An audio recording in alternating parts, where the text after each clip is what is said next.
ಆತ್ಮೀಯ ಬಂಧುಗಳೇ, ಶ್ರೀಮದ್ ಭಾಗವತಂ ಸ್ಕಂದ 3 ಭಾಗ 1 ಅಧ್ಯಾಯ 9 ಇದರಿಂದ ನಾವು 17ನೇ ಶ್ಲೋಕವನ್ನು ತಿಳ್ಕೊಳ್ತಾ ಇದ್ವಿ. ಓದ ಭಾಗದಲ್ಲಿ ನಮ್ಮ ಈ ಒಂದು ಮನುಷ್ಯ ಜನ್ಮದ ಗುರಿ ಏನು, ಲಕ್ಷ್ಯ ಏನು ಅನ್ನೋದನ್ನ ತಿಳ್ಕೊಂಡ್ವಿ. ಅಂದರೆ ಆ ಭಗವಂತನಾದ ವಿಷ್ಣುವನ್ನ ನಾವು ತಲುಪೋದೇ ನಮಗಿರುವಂತಹ ಒಂದು ಗುರಿ. ಇದನ್ನ ಬುದ್ಧಿವಂತರು ತಿಳ್ಕೊಂಡಿರ್ತಾರೆ. ಅದಕ್ಕೋಸ್ಕರ ಅವರು ಆ ಭಗವಂತ ಏನು ಹೇಳಿದನೋ ಆ ನಿಯಮಗಳನ್ನು ಅವರು ಕಟ್ಟುನಿಟ್ಟಾಗಿ ಅನುಸರಣೆ ಮಾಡ್ತಾರೆ. ಮತ್ತು ಇದೇ ವಿಷಯದ ಬಗ್ಗೆ ಭಗವದ್ಗೀತೆ ಭಾಗವತದಲ್ಲೂ ಕೂಡ ಬೇಕಾದಷ್ಟು ಕಡೆ ಬರುತ್ತೆ ಅಂತ ಕೂಡ ಹೇಳಿದ್ವಿ. ಆದರೆ ಯಾರು ಮೂಢರಾಗಿರ್ತಾರೋ ಅವರು ಮಾತ್ರ ತಮ್ಮ ಹಿತ ಯಾವುದರಲ್ಲಿದೆ ಅನ್ನೋದು ಅವರು ತಿಳ್ಕೊಳ್ಳೋದಿಲ್ಲ ಅನ್ನೋದನ್ನ ನಾವು ಓದೋ ಭಾಗದಲ್ಲಿ ತಿಳ್ಕೊಂಡ್ವಿ. ಈಗ ಭಾಗವತದಲ್ಲಿ ಏನು ಹೇಳಿದ್ದಾರೆ ಅನ್ನೋದ್ರ ಬಗ್ಗೆ ತಿಳ್ಕೊಳ್ಳೋಣ. ಮೊದಲನೇ ಶ್ಲೋಕ ಏನು ಅಂತಂದ್ರೆ, ಮತಿರ್ನ ಕೃಷ್ಣೇ ಪರತ ಸ್ವತೋವ ಮಿಥೋಭಿಪದ್ಯೇತ ಗ್ರಹವ್ರತಾನಾಂ ಅದಾಂತ ಗೋಭಿರ್ ವಿಶತಾಂ ತಮಿಸ್ರಂ ಪುನಃ ಪುನಶ್ಚರ್ವಿತ ಚರ್ವಣಾನಾಂ. ಈ ಶ್ಲೋಕದ ಅರ್ಥ ಏನು ಅಂತಂದ್ರೆ, ಮಿಥ್ಯಾರೂಪದ ಭೌತಿಕ ಸುಖದಲ್ಲಿ ಸಂಪೂರ್ಣವಾಗಿ ಕೊಳೆತು ಹೋಗಲು ನಿಶ್ಚಯಿಸಿರುವ ಜನರು ಗುರೂಪದೇಶಗಳಿಂದಾಗಲಿ ಆತ್ಮ ಸಾಕ್ಷಾತ್ಕಾರದಿಂದಾಗಲಿ ಸಭೆಗಳಲ್ಲಿ ಚರ್ಚೆಗಳಿಂದಾಗಲಿ ಕೃಷ್ಣನಲ್ಲಿ ಮನಸ್ಸನ್ನಿಟ್ಟವರು ಆಗಲಾರರು. ಲಗಾಮಿಲ್ಲದ ಇಂದ್ರಿಯಗಳು ಅವರನ್ನು ಅಜ್ಞಾನದ ಅಂಧಕಾರ ವಲಯಕ್ಕೆ ಎಳೆಯುತ್ತವೆ ಮತ್ತು ಹೀಗೆ ಅವರು ಹುಚ್ಚಾಪಟ್ಟೆ ಜಗಿದದ್ದನ್ನೇ ಜಗಿಯುವುದರಲ್ಲಿ ನಿರತರಾಗುವರು. ಇದರ ಅರ್ಥ ಏನು? ಮಿಥ್ಯಾರೂಪದ ಭೌತಿಕ ಸುಖದಲ್ಲಿ, ಈಗ ಈ ಭೌತಿಕ ಸುಖ ಅನ್ನೋದು ಸುಳ್ಳು, ನಮಗೆ ನಿಜ ಅನ್ಸುತ್ತಷ್ಟೇನೆ, ಆದರೆ ಅದು ನಿಜ ಅಲ್ಲ. ಹೇಗೆ ಅರ್ಥ ಮಾಡ್ಕೊಳ್ಳೋದು? ಈಗ ನಾವೇನೋ ಒಂದು ಪಡ್ಕೋಬೇಕು ಅಂತ ಆಸೆ ಇಟ್ಕೊಂಡಿರ್ತೀವಿ ಐಹಿಕದಲ್ಲಿ ಅಂತ ಇಟ್ಕೊಳ್ಳಿ. ಒಂದು ಬಂಗ್ಲೆನೇ ಆಯಿತು, ಬಂಗ್ಲೆ ಬಂದ್ಬಿಟ್ರೆ ನಾನು ಸಂತೋಷವಾಗಿರ್ತೀನಪ್ಪ ಅಂತ ಅಂದ್ಕೊಳ್ತೀವಿ. ಬಂಗ್ಲೆ ಬಂದಿದ ತಕ್ಷಣ ನಮ್ಗೆ ಸಂತೋಷ ಸಿಗುತ್ತಾ? ಅಥವಾ ಆ ಬಂಗ್ಲೆ ಬಂದು ಎಷ್ಟು ಹೊತ್ತು ಅಥವಾ ಎಷ್ಟು ದಿನ ಆ ಸಂತೋಷ ಅನ್ನೋದಿರುತ್ತೆ? ಅದು ಕಂಪ್ಲೀಟಾಗಿ ಹೊರಟೇ ಆಗಿಬಿಡುತ್ತೆ. ಒಂದು ಹೊಸ ವಸ್ತು ತೊಗೊಂಡು ಅದು ಮನೆಗೆ ಬಂದು ಅದನ್ನು 1 ದಿವಸ 2 ದಿವಸ ಯೂಸ್ ಮಾಡೋವರೆಗೂ ನಮಗೆ ಅದರ ಆನಂದ ಸಿಗ್ತಾ ಇರುತ್ತೆ. ಅದು ಆನಂದ ಅಲ್ಲ, ಆದರೆ ನಾವು ಆನಂದ ಅಂದ್ಕೊಳ್ತೀವಿ ಅಷ್ಟೇ. ನೆಕ್ಸ್ಟ್ ಮೂಮೆಂಟಲ್ಲಿ ಏನಾಗುತ್ತೆ, ಮತ್ತೆ ಏನಾದರೂ ಒಂದು ಪ್ರಾಬ್ಲಮ್ ಇದ್ದೇ ಇರುತ್ತಲ್ವಾ. ಅಂದರೆ ಇದು ಸುಳ್ಳಿನ ರೂಪದ ಭೌತಿಕ ಸುಖ, ಅದನ್ನು ನಾವು ನಿಜ ಅಂತ ಅಂದ್ಕೊಂಡಿದ್ದೀವಿ ಅಷ್ಟೇ. ಅದರಲ್ಲೇ ನಾವು ಕಂಪ್ಲೀಟಾಗಿ ಕೊಳ್ತು ಹೋಗಬೇಕು ಅಂದರೆ ಏನು ಅರ್ಥ? ಅದರಲ್ಲೇ ಮುಳುಗಿರಬೇಕು, ಮುಳುಗಿ ಅದರಲ್ಲಿ ಕೊಳಿಯೋಕ್ಕೆ ಇಷ್ಟಪಡುವಂತಹ ಅಥವಾ ಆ ರೀತಿ ನಿರ್ಧಾರ ಮಾಡ್ಕೊಂಡಿರ್ತಾರಲ್ಲ, ನಾನು ಯಾವಾಗಲೂ ಭೌತಿಕದಲ್ಲೇ ಮುಳುಗಿರ್ಬೇಕಪ್ಪ, ಈ ಸುಖಗಳು ಎಷ್ಟು ಚೆನ್ನಾಗಿದೆ, ಇದನ್ನೇ ನಾನು ಅನುಭವಿಸ್ತಾ ಇರಬೇಕು ಅಂತ ನಾವು ಯಾರು ಅಂದ್ಕೊಂಡಿರ್ತೀವೋ ಅವರು ಗುರು ಉಪದೇಶಗಳು ಮಾಡ್ತಾರಲ್ಲ, ಅದರಿಂದಾಗಲಿ ಆತ್ಮ ಸಾಕ್ಷಾತ್ಕಾರದಿಂದಾಗಲಿ, ಈಗ ಸಭೆಗಳಲ್ಲಿ ಹೋಗ್ಬಿಟ್ಟು ಚರ್ಚೆಗಳು ಮಾಡ್ತೀವಲ್ವಾ, ಅದರಿಂದಾಗಲಿ ಕೃಷ್ಣನಲ್ಲಿ ಮನಸ್ಸನ್ನು ಇಡೋದಕ್ಕೆ ಸಾಧ್ಯ ಇಲ್ಲ. ಕೃಷ್ಣ ಅಂತಂದ್ರೇನೆ ಇದನ್ನೆಲ್ಲ ಮೀರಿ ಹೋಗಬೇಕು ನಾವು, ಆಗ ಮಾತ್ರ ನಮಗೆ ಸಿಗುವಂಥವನು ಕೃಷ್ಣ. ಆಯ್ತಾ? ಈಗ ಲಗಾಮೇ ಇಲ್ಲದೆ ಇರುವಂತಹ ಇಂದ್ರಿಯಗಳು ಏನು ಮಾಡುತ್ತೆ? ನಮ್ಮನ್ನ ಅಜ್ಞಾನದ ಅಂಧಕಾರದ ವಲಯಕ್ಕೆ, ಎಲ್ಲಿ ಅಜ್ಞಾನ ಇದೆಯೋ, ಎಲ್ಲಿ ಕತ್ತಲಿದೆಯೋ ಆ ಕಡೆ ನಮ್ಮನ್ನು ಎಳ್ಕೊಂಡು ಹೋಗ್ತಾ ಇರುತ್ತೆ. ಹೀಗವರು ಏನು ಮಾಡ್ತಾರೆ ಅಂತಂದರೆ, ಹುಚ್ಚಾಪಟ್ಟೆ ಇಷ್ಟ ಬಂದಂಗೆ ಅವರು ತಿಂದಿದ್ದನ್ನೇ ತಿಂತಾ ಇರೋದ್ರಲ್ಲೇ ಅವರು ನಿರತರಾಗಿರ್ತಾರೆ. ಈಗ ನಾವೇನಾದರೂ ಒಂದು ತಿನ್ನಬೇಕು ಅಂದ್ಕೊಳ್ತೀವಿ ಅಥವಾ ಏನಾದರೂ ಒಂದನ್ನು ಪಡಿಬೇಕು ಅಂತ ಆಸೆ ಪಡ್ತೀವಿ. ಅದು ಪಡೆದಿದ ತಕ್ಷಣ ನಮಗೆ ಸಂತೋಷ ಅನ್ನೋದಾಗುತ್ತಾ? ಇಲ್ಲ, ಕೆಲವೊಂದು ಕ್ಷಣಗಳಿರುತ್ತೆ. ಆಮೇಲೆ ಏನಾಗುತ್ತೆ, ಇನ್ನೂ ಆಸೆ ಬರುತ್ತೆ. ಆಮೇಲೆ ಏನು ಮಾಡ್ತೀವಿ, ಇನ್ನೂ ಅದಕ್ಕೆ ಕಷ್ಟಪಡ್ತೀವಿ. ಅದು ಸಿಕ್ಕಿದ ತಕ್ಷಣ ಹೋಗ್ಲಿ ಸಮಾಧಾನ ಆಗುತ್ತಾ? ಇಲ್ಲ, ಮತ್ತೊಂದಕ್ಕೆ ಆಸೆ ಬರುತ್ತೆ ನಮಗೆ.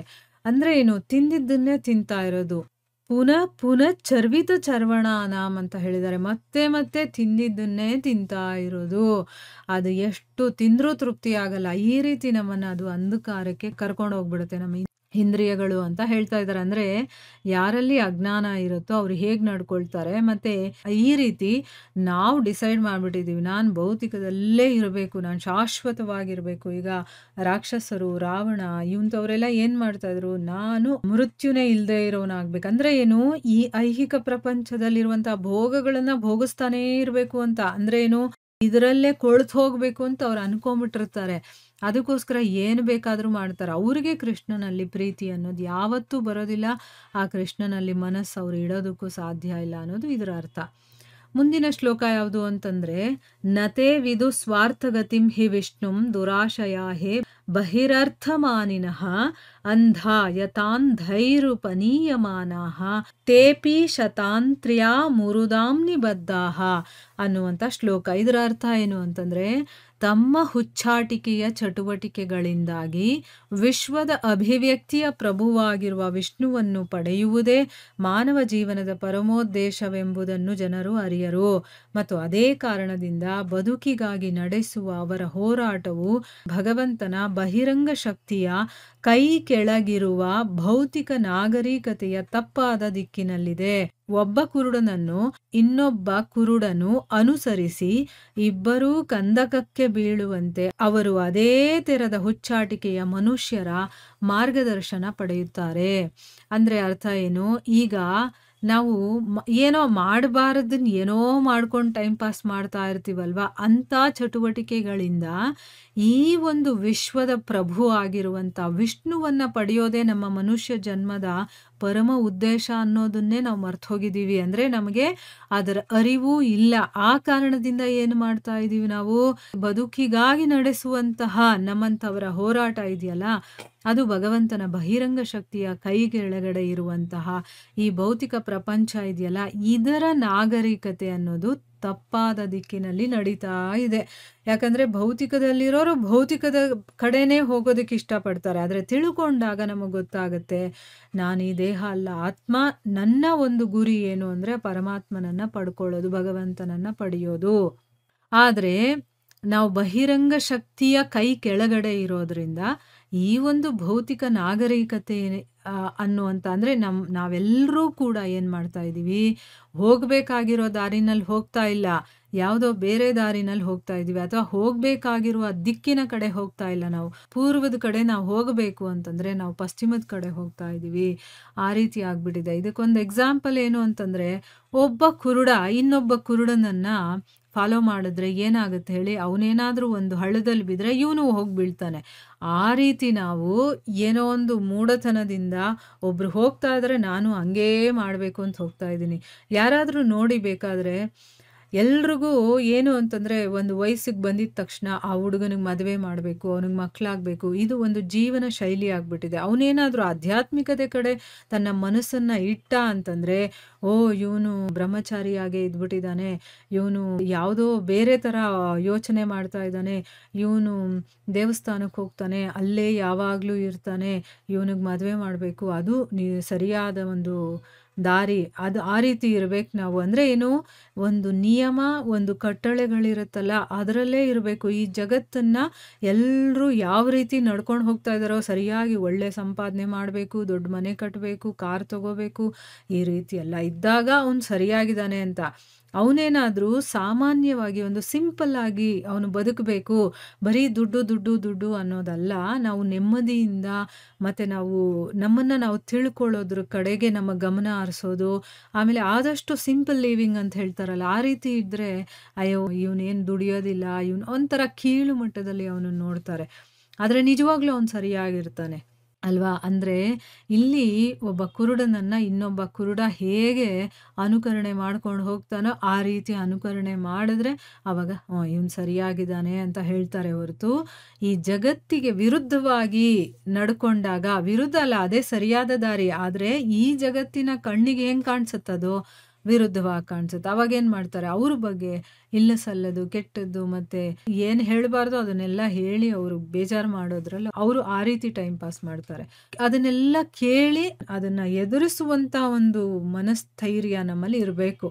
ಆಯ್ತಾ. ನಾನ್ ಬಂದಿರೋದು ಈ ಮನುಷ್ಯ ಜನ್ಮದ ಸಾರ್ಥಕತೆಯನ್ನ ಪಡ್ಕೊಳ್ಳೋದಕ್ಕೆ.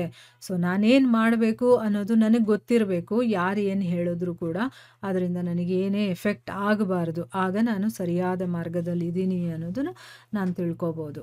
ನೋಡಿ, ಎಷ್ಟು ಒಳ್ಳೊಳ್ಳೆ ವಿಚಾರಗಳನ್ನ ಹೇಳ್ತಾ ಇದ್ದಾರೆ. ಈ ಭಾಗವತಮಲ್ಲೇ ಬೇಕಾದಷ್ಟು ವಿಚಾರಗಳು ಬರುತ್ತೆ. ಆಗ ನಮಗೆ ಭಗವದ್ಗೀತೆಯಲ್ಲಿ ಭಗವಂತ ಅದ್ರ ಬಗ್ಗೆ ಏನು ಹೇಳಿದಾನೆ ಅದು ಕೂಡ ನಮಗೆ ಎಕ್ಸಾಂಪಲ್ ಸಿಗುತ್ತೆ. ಸೊ ಎರಡನ್ನೂ ತಾಳೆ ಹಾಕೊಂಡು ನಾವು ಅದನ್ನ ಅರ್ಥ ಮಾಡ್ಕೊಳ್ಳೋದಕ್ಕೆ ಪ್ರಯತ್ನ ಮಾಡಬೇಕು. ಈಗ ಈ ಒಂದು ಜಗತ್ತನ್ನ ವೃಕ್ಷಕ್ಕೆ ಹೋಲಿಸಿದಾರಲ್ಲ, ಅದನ್ನ ಸ್ವಲ್ಪ ಹೊತ್ತು ಭಗವದ್ಗೀತೆಯನ್ನ ತಗೊಂಡು 15ನೇ ಅಧ್ಯಾಯನ ಓದಬೇಕು. ಓದ್ಬಿಟ್ಟು ಅದೇನು ಅಂತ ಅರ್ಥ ಮಾಡ್ಕೊಂಡಾಗ ನಮಗೆ ಚೆನ್ನಾಗಿ ಅರ್ಥ ಆಗುತ್ತೆ. ಅದು ಆ ಪಾಠ ಕೆಲವ್ರಿಗೆ ಅರ್ಥ ಆಗೋದೇ ಕಷ್ಟ. ಆಯ್ತಾ? ಅದನ್ನ ಅರ್ಥ ಮಾಡ್ಕೊಳ್ಳೋ ಪ್ರಯತ್ನ ಮಾಡಬೇಕು. ಮಾಡಿದಾಗ ಮಾತ್ರ ನಮಗದು ವಿಚಾರಗಳು ಸರಿಯಾಗಿ ಗೊತ್ತಾಗುತ್ತೆ. ಯಾಕಂದ್ರೆ ಧರ್ಮಗ್ರಂಥಗಳು ಮುಂದೆ ಹೋಗ್ತಾ ಹೋಗ್ತಾ ನಮ್ಗೆ ಅರ್ಥ ಆಗ್ಬೇಕು ಅಂತಂದ್ರೆ ಬೇಸಿಕ್ ಭಗವದ್ಗೀತೆ ಅದು ನಮ್ಗೆ ಅರ್ಥ ಆಗಿಲ್ಲ ಅಂತಂದ್ರೆ ಭಾಗವತದಲ್ಲಿ ಬಂದಾಗ ನಾವು ಕಕ್ಕಾಬಿಕ್ಕಿ ಆಗ್ಬಿಡ್ತೀವಿ. ಅಂದ್ರೆ ಅಲ್ಲಿ ಏನು ಅರ್ಥ ಮಾಡ್ಕೊಳ್ಳೋದಕ್ಕೆ ಸಾಧ್ಯ ಆಗಲ್ಲ. ಇನ್ನ ಉಪನಿಷತ್ತುಗಳು ಅದಕ್ಕೆಲ್ಲ ಹೋದಾಗಂತೂ ಇನ್ನೂ ಕಷ್ಟ ಆಗ್ಬಿಡುತ್ತೆ. ಅದಕ್ಕೆ ಭಗವದ್ಗೀತೆಯನ್ನ ಫಸ್ಟು ಚೆನ್ನಾಗಿ ಅರ್ಥ ಮಾಡ್ಕೊಳ್ಬೇಕು. ಎಷ್ಟ್ರ ಮಟ್ಟಿಗಾಗುತ್ತೋ ಅಷ್ಟು ದಿನಾ ಭಗವದ್ಗೀತೆಯನ್ನ ಓದಲೇಬೇಕು ನಾವು. ಒಂದೇ ಒಂದು ಶ್ಲೋಕನಾದರೂ ಅದರ ಅರ್ಥವನ್ನ ತಿಳ್ಕೊಳ್ಳೋದಕ್ಕೆ ನಾವು ಪ್ರಯತ್ನ ಮಾಡಿದಾಗ ನಮಗೆ ಅದರಲ್ಲಿರೋ ವಿಚಾರ ಗೊತ್ತಾಗುತ್ತೆ. ಇನ್ನೊಂದು ಶ್ಲೋಕ ಇದೆ. ಅದನ್ನ ನಾವು ಮುಂದಿನ ಭಾಗದಲ್ಲಿ ತಿಳ್ಕೊಳ್ಳೋಣ. ಹರೇ ಕೃಷ್ಣ.